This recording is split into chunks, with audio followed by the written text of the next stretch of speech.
What's up, everybody? Welcome to the Layup Line with Fazekas and Ramey. Obviously, I'm not Ramey. I'm Alex Margulies, filling in today for John, who was on assignment with the Nevada baseball team out at Washington State. We've hit truly one of the most special parts of the calendar when it comes to sports.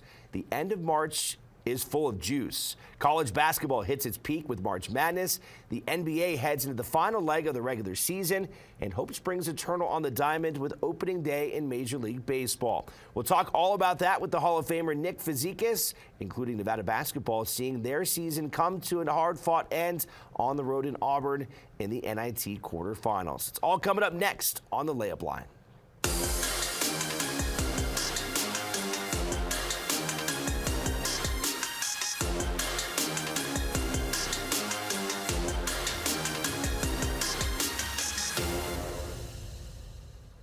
Nick Fazekas joining us from Arizona. And Nick, I was talking about the end of March, and we've got kind of blooming flowers already here in northern Nevada. Did I catch that it's already 100 degrees down there for you? It's already hot. I mean, we're out here. You know, it gets to a place, Alex, where you gotta put the electrolytes in the water when you're out there playing 18 at this point, because you're just gonna like keep drinking water and you're not gonna get that replenishment. So yeah, it is hot here. Starting to cool off, but yeah, no better time of the year. I think a lot of people can agree that last weekend and going into like even this weekend, kind of starting here on Thursday, best time of the year for sports fans, no doubt. All right, when you look at your golf game right now this time of year, we've talked a lot about golf on this show. Are you the type of guy that can go out like in that 100-degree heat, or is this like a mandatory 7, 8 a.m.? Like, do you have to play like really early in the day to avoid the heat, or can you handle that kind of triple-digit dry heat? I can handle it. It's no big deal. Like I said, I get my jug of water. I try to polish off a gallon of water in the round. But yeah, ideally, is it nice to be out there at 7 a.m. when it's 75 and you know, you got the birds chirping and the sun's kind of coming up and it's not so hot? That is definitely ideal when it comes to that. But the heat doesn't really bother me. The other fun thing is that when it does get super duper hot, the golf courses kind of clear out. You're not having to like battle people, you know, on the greens, or you're not having to wait for shots.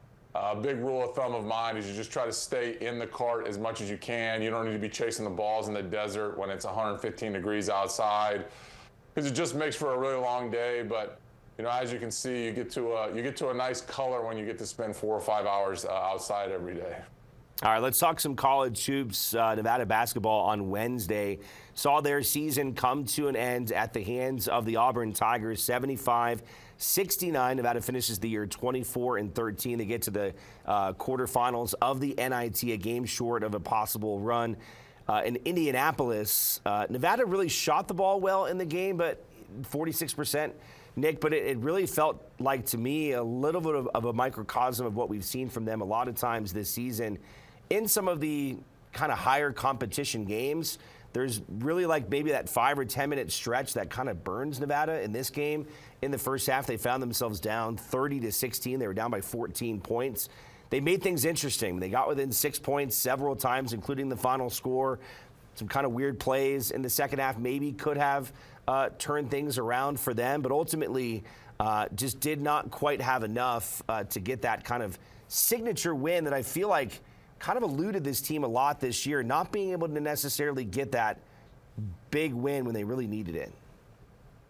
They just struggled all year on the road, like you said, Alex. It was just like, I don't know if it was lack of toughness, lack of concentration, whatever it might have been on the road. But like you said, last night against the Tigers could have been like a very, very big like signature win to go into an SEC country and go in there and get the win. And, you know, like you said, that kind of was the storyline of this team. Every time they would get into these bigger games, you looked at like the Utah State, you looked at the San Diego States, you even looked at that, you know, that Mountain West tournament game.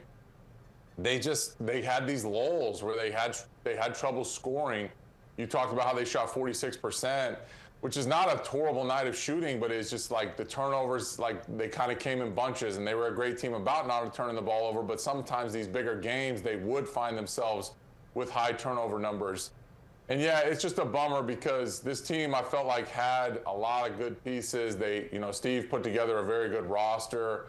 And they just couldn't like figure it out all year when it got to the bigger and badder teams. And kind of just a letdown last night. I mean, obviously getting to the quarterfinal was something that was, Corey Camper talked about how he wanted to continue the 2026 season, and they got to do that. They got to go kind of see what it was like to play in Auburn, and that's definitely an experience, but would have been fun to get to Indy to kind of compete in the NIT Final Four, just since you kind of had a season that just was a bunch of what ifs. Yeah, and I think that's the best way of describing it, is that kind of what if feeling with this team, because you watch this team on the basketball court, and we saw it early on in the season.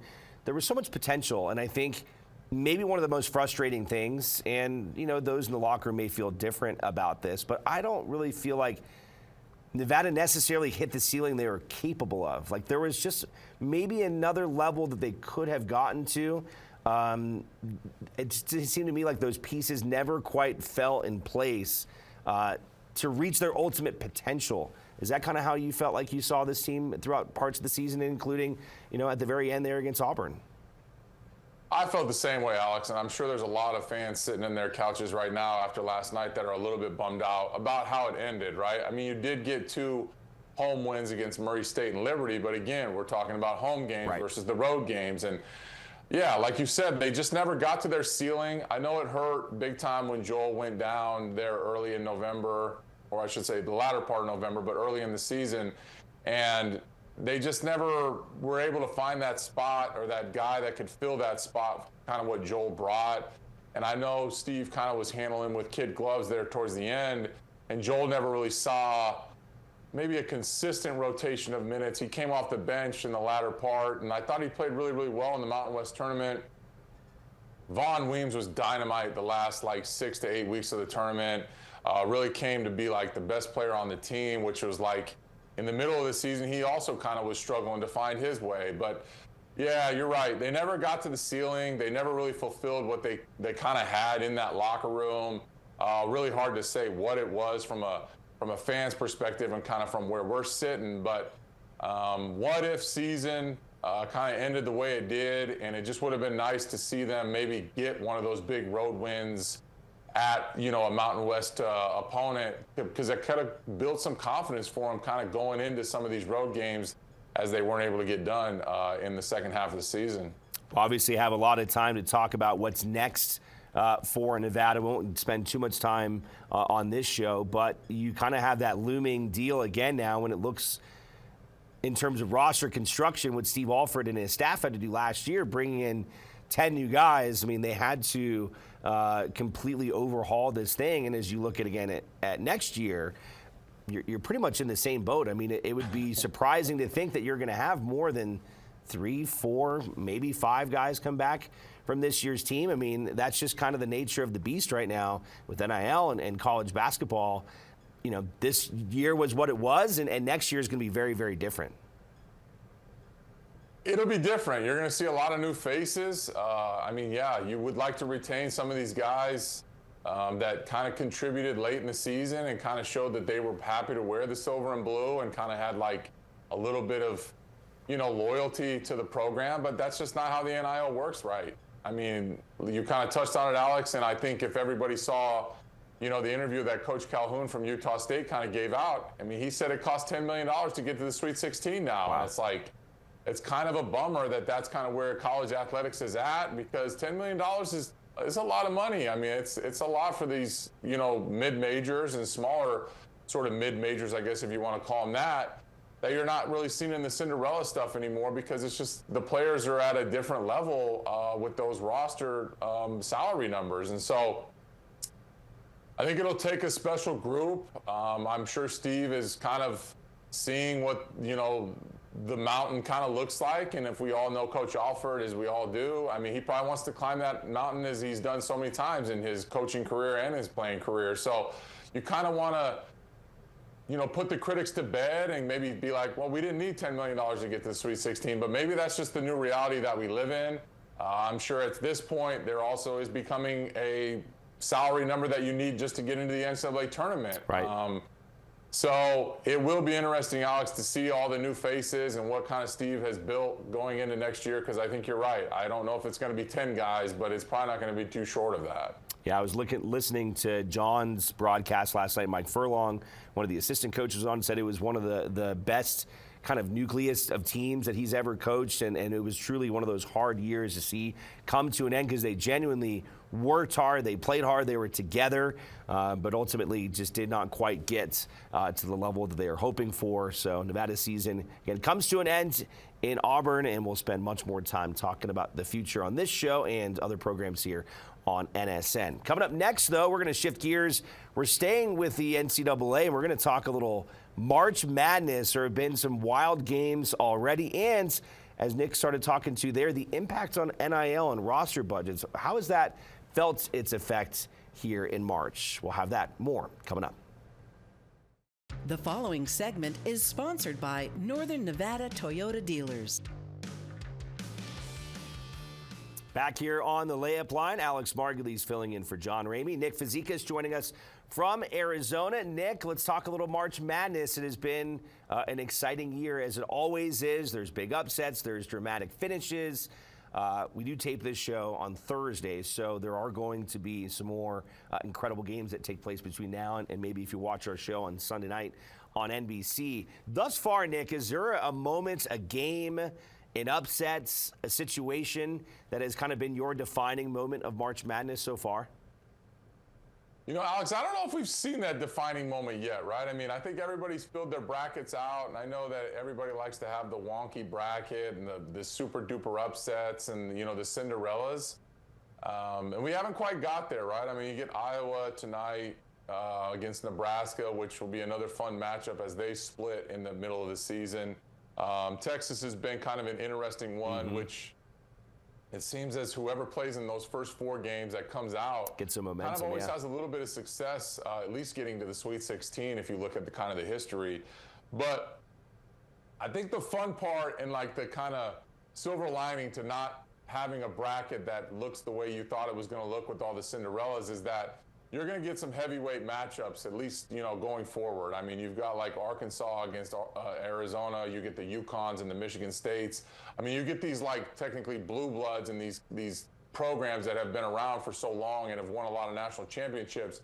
They're going to get to go head to head. So I think that's the beauty of it, that if your bracket is not what you thought because you didn't want to go as chalk as you thought it was going to be, these games tonight and on Friday and kind of this middle weekend of the NCAA tournament can be really, really fun when you see a lot of those like 1, 2, 3s, and 4s that get to match up with each other. So I'm really looking forward to tonight and the four games that are ready to go. It's kind of interesting when you look at, we've talked a lot on this show in particular about the impact of NIL and budgets. I mean, there's guys that are making $3-4 million as an individual right now in college basketball, let alone team rosters that are well over $10-15 million at this point. Have you noticed a difference in just maybe the experience, the quality of play on the floor during March Madness that might be a little bit different as guys are, you know, maybe not going to the NBA as soon. Maybe they're not turning pro and going overseas as soon because there is more money in the college game. Has that changed the dynamic in what you've seen on TV this year? I think it's changed a little bit for sure, right? I mean, COVID still has its lingering effect of you having like 23 and 24-year-old guys that are still playing.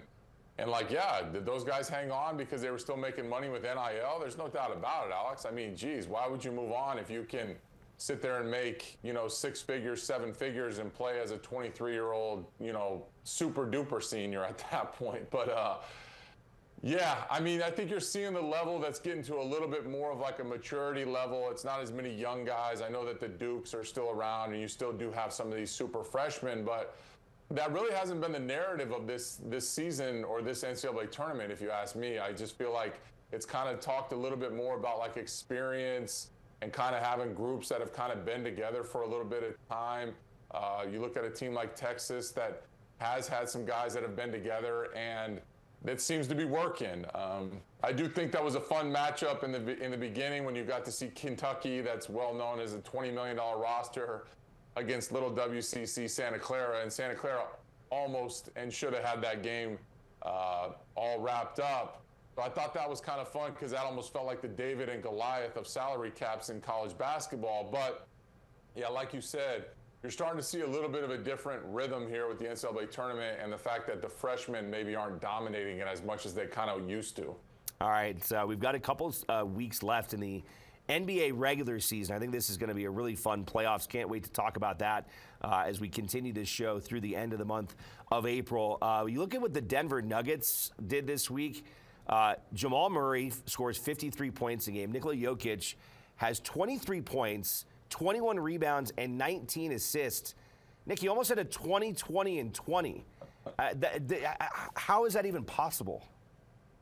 I mean, it's only possible for Nikola Jokic, right? I mean, this guy's a freak, man. I mean, you saw Michael Porter Jr., which I was talking to somebody about this yesterday, and it's like Michael Porter Jr. came out and said he thinks that Jokic is the best basketball player of all time. And wow. We all talk about Michael Jordan and LeBron James and Kobe Bryant and those type of guys, but like Michael Porter got to see this guy, what the work he put in, how he puts it in, and I think it's more of a testament to the fact now that Michael Porter's not even on his team and he's saying these sorts of things about him. So, I mean, the guy's special. I mean, it's going to be a really fun NBA playoffs, as you said. I mean, you've got Wembanyama and the Spurs that are kind of like these young guys that are coming for it. OKC's looking to repeat. They've been dealing with some injuries.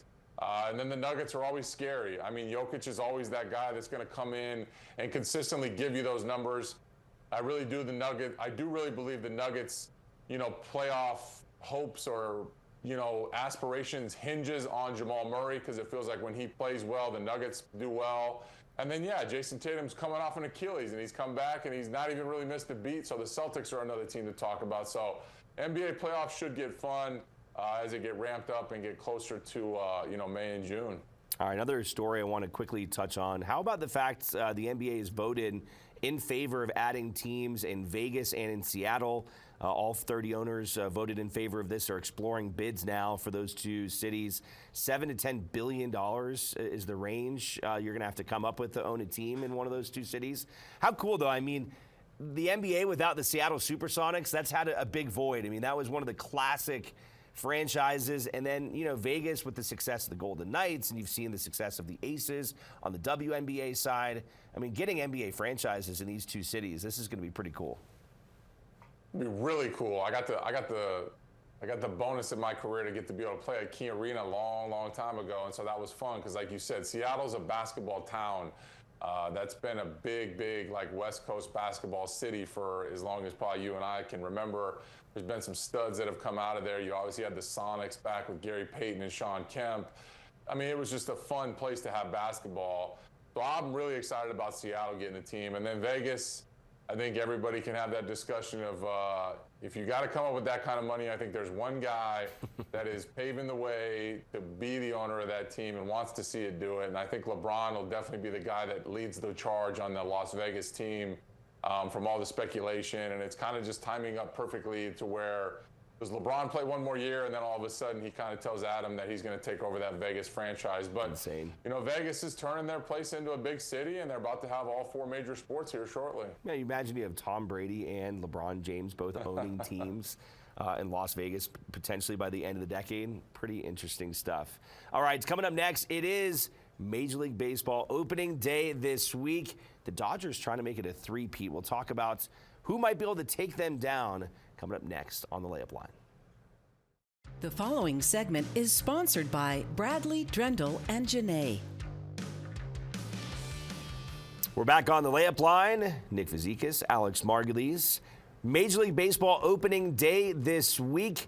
Los Angeles Dodgers will go for a three-peat, something we have not seen in the sport since 2000 with the New York Yankees. This is a stacked roster, Nick. They're $30 million on salary more than the next best team. I will say baseball, it's not always how much money you spend, but you've got some serious star power there, of course. Do you see anyone dethroning the Dodgers, and how just excited are you for the American pastime to start back up? I really enjoy baseball, Alex. I enjoy it. Got it on here, watching it. So I enjoy it. Watched that Giants-Yankees game last night. And yeah, the Yankees are a force. I mean, I know a lot of people watch the WBC, and it's a little unfortunate the way Judge kind of didn't show up when it was time to show up, and there was a lot of memes and jokes that kind of went out. But nonetheless, it's a 162-game grind, and the Yankees are definitely one team, I believe, that can dethrone the Dodgers. It's just so hard in the beginning, right? I mean, these baseball guys, they endure a lot. It is literally like survival of the fittest when you think about 162 games, and I know a lot of people don't quite get that, but, I mean, playing that many games has got to be rough. And so the Dodgers to three-peat just sounds crazy because, you know, to three-peat is like, that's some special dynasty type stuff, and it's not something that you get to see very often. So I'm not really sure who knocks them off, but it just, it seems that the injury bug, and there's going to be a lot of things that need to go the Dodgers' way. But yeah, nonetheless, the Dodgers have the star power, they have the money, they have everything over there that they need to get that three-peat done. But personally, it'd be fun to see somebody else kind of hoist that trophy. I think it's going to be an entertaining season. I think already there's a little bit of juice, too, coming off the World Baseball Classic. That was such an exciting couple of weeks. So definitely looking forward to catching some baseball. Not only Major Leagues, but the Reno Aces kicking things off as well up here in Northern Nevada. All right, we're coming back with our Japanese phrase of the week as we wrap up the layup line. Coming up next. The following segment is sponsored by Nevada Department of Wildlife. All right, Nick, we're wrapping up the show. You've got our Japanese word of the week. What is it? We're talking about the beginning of baseball. We're talking about opening day kind of happening yesterday and today. So fun word that is very useful in Japan is saisho.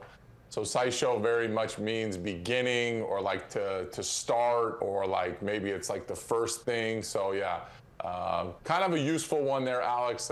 It was very, very useful, right, when I was playing over there, when I started to understand that saisho meant the beginning, because as my Japanese got better, I was like, okay, now I kind of understand that. So saisho works with that theme. I mean, it's an electric sports over there in Japan. We're obviously very excited to kick off baseball season here in the U.S. He's Nick Fazekas. I'm Alex Margulies. John Ramey back here on the layup line next week. We will see you then.